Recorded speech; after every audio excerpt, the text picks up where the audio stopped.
वो औरत जिसने तुम्हें जिंदगी दी वो तुम्हारी कीमती हस्ती थी और मेरे लिए भी वो बहुत अहमियत रखती हैं। वो वही हस्ती हैं जिन्होंने मुझे तुम जैसा तोहफा दिया। शुक्र है वो तुम्हें इस दुनिया में लाई।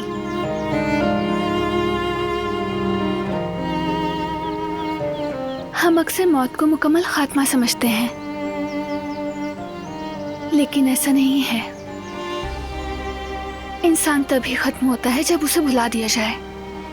सोचो ना जरा, अगर कोई कब्र पर ना आए, कोई फूल ना लाए, दुआ ना पढ़े तो कैसा लगेगा? जैसे वो कभी जिया ही ना हो, जैसे कोई उसे चाहता ही ना था। क्या ये तकलीफदेह बात नहीं है? ठीक कहा, जैसे सबने छोड़ दिया। बिल्कुल ऐसा ही है।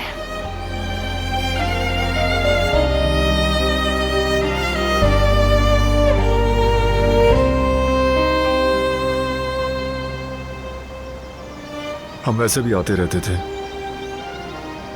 अब और भी बाकायदगी से आया करेंगे, अम्मी के और करीम के पास। जरूर आएंगे, आएंगे ताकि वो जान सके कि वो लोग भुलाए नहीं गए, कि कोई भी उन्हें छोड़कर नहीं गया।